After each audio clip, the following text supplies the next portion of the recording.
اللہ تعالی علیہ وسلم نے فجر کی نماز پڑھائی، اور سرکار کی عادت کریمہ ہوتی تھی کہ فجر کی نماز پڑھا کر نہ چہرہ اپنے غلاموں کی طرف فرما لیا کرتے تھے، اور غلام بھی اسی انتظار میں ہوتے تھے کہ کب سرکار ہماری طرف چہرہ کریں گے، ہم دیکھ کر آنکھوں کو ٹھنڈا کریں گے۔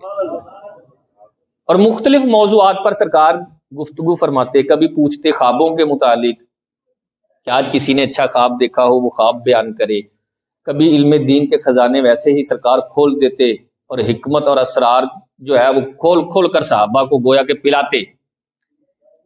راوی بیان کرتا ہے کہ آج سرکار نے پوچھا تم میں سے کسی نے روزہ رکھا ہے؟ تو سارے کے سارے صحابہ خاموش۔ سیدنا فاروق اعظم قریب بیٹھے تھے، عرض کرنے لگے یا رسول اللہ میری نا رات کو نیت تھی لیکن رکھا نہیں ہے میں نے روزہ۔ تو اتنے میں سرکار نے سیدنا صدیق اکبر کی طرف دیکھا تو آپ نے ہاتھ اٹھایا، عرض کی یا رسول اللہ میں آج روزے سے ہوں۔ سرکار نے پھر دوسرا سوال فرمایا آج تم میں سے کسی نے کسی بیمار کی عیادت کی ہو؟ سیدنا فاروق اعظم نے فوراً بول اٹھے یا رسول اللہ ابھی تو فجر کی نماز پڑھی ہے نا، تو نماز پڑھ کے ابھی جو بیمار ہیں ہم عیادت کر لیتے ہیں۔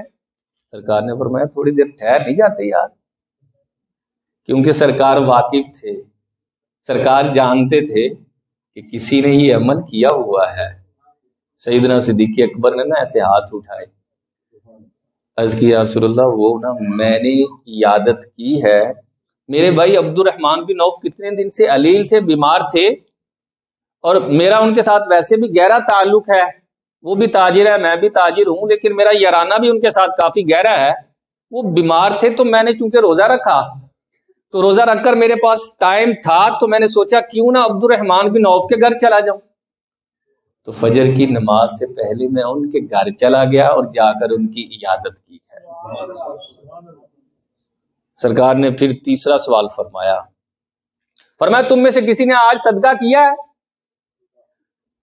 سیدنا فاروق اعظم نے پھر بولے، عرض کیا رسول اللہ ابھی فجر کی پڑھی ہے نا نماز، گھر جائیں گے صدقہ کریں گے، کمائیں گے بھی اور اللہ کی راہ میں صدقہ بھی کریں گے۔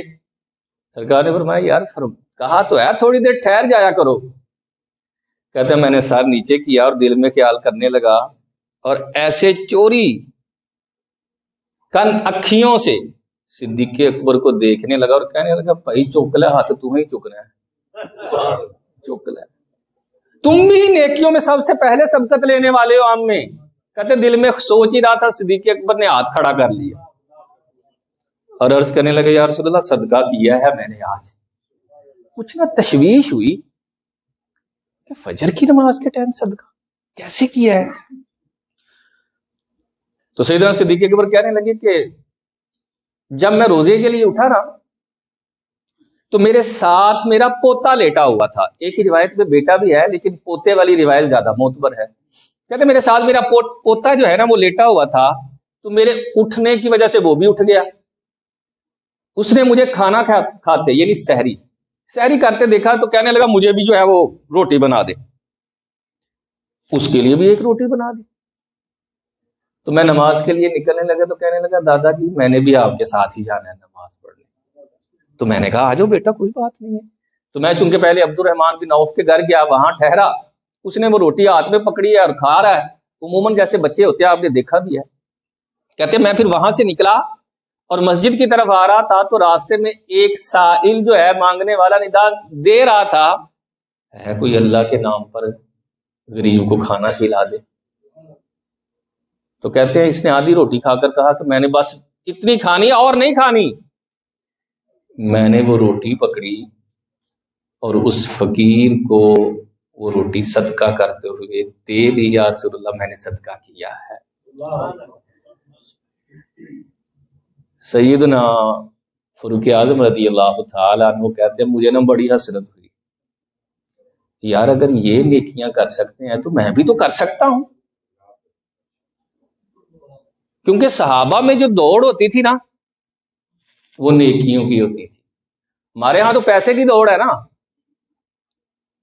کہ اس کا مکان اچھا ہے تو میرا کیوں نہیں اچھا، اس کے پاس گاڑی ہے تو میرے پاس کیوں نہیں گاڑی، اس کے پاس جناب یہ اچھا مکان ہے یا بینک بیلنس ہے یا دنیاوی اعتبار سے اسے کچھ ملا ہوا ہے، ہم وہاں سوچتے رہتے ہیں میرے پاس بھی ہونی چاہیے، مجھے بھی جو ہے یہ چیزیں ملنی چاہیے۔ صحابہ میں یہ نہیں تھی، صحابہ میں نیکیوں کی دوڑ ہوتی تھی، یار فلاں نیکی کر رہا ہے تو میں کیوں نہیں کر رہا، نیکیوں والی دوڑ۔ کہتے میرے دل میں حسرت ہوئی، یار اگر ابو بکر کر سکتا ہے تو اے عمر تو بھی کر سکتا ہے۔